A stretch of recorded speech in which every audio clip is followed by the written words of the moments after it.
Arctic অঞ্চলে নিরাপত্তা নিশ্চিত ও সামরিক সক্ষমতা বাড়ানোর লক্ষ্যে উল্লেখযোগ্য পদক্ষেপ নিয়েছে ডেনমার্ক। গত 17 জানুয়ারি ডেনমার্কের প্রতিরক্ষা মন্ত্রী ট্রয়েলস লুন্ড এক সংবাদ সম্মেলনে ঘোষণা দেন যে দেশটি এই অঞ্চলে নজরদারি বাড়ানো ও সামরিক খাতে উন্নয়ন করতে 205 কোটি মার্কিন ডলার ব্যয় করবে।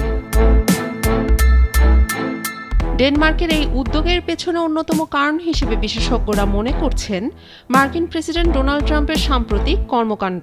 প্রেসিডেন্ট নির্বাচিত হওয়ার পর থেকেই ট্রাম্প ডেনমার্কের নিয়ন্ত্রণে থাকা স্বায়ত্তশাসিত অঞ্চল গ্রিনল্যান্ড কিনতে আগ্রহী। তবে ডেনমার্কের প্রধানমন্ত্রী ট্রাম্পের এই প্রস্তাব সরাসরি প্রত্যাখ্যান করেন।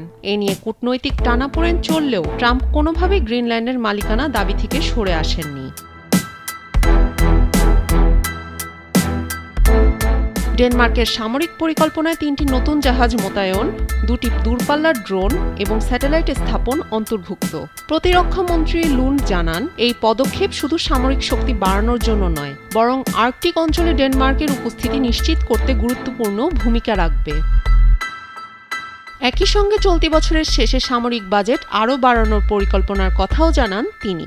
এদিকে মার্কিন প্রেসিডেন্টের পক্ষ থেকে একাধিকবার গ্রিনল্যান্ড কেনার জন্য চাপ প্রয়োগ এবং ডেনমার্কের প্রধানমন্ত্রীকে হুমকি দেওয়ার অভিযোগ উঠেছে। ইউরোপীয় কর্মকর্তারা জানিয়েছেন, ট্রাম্পের এমন অবস্থানের কারণে ডেনমার্ক এই অঞ্চলে সামরিক শক্তি বাড়ানোর উদ্যোগ নিতে বাধ্য হয়েছে। বিশেষজ্ঞদের মতে আর্কটিক অঞ্চলের ভূ রাজনৈতিক গুরুত্ব ক্রমেই বাড়ছে।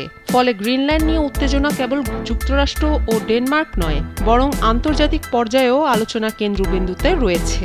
ডেনমার্কের এই উদ্যোগ শুধু নিরাপত্তার জন্য নয়, বরং আর্কটিক অঞ্চলে নিজের কর্তৃত্ব বজায় রাখতে একটি কৌশলগত পদক্ষেপ হিসেবেও দেখা হচ্ছে।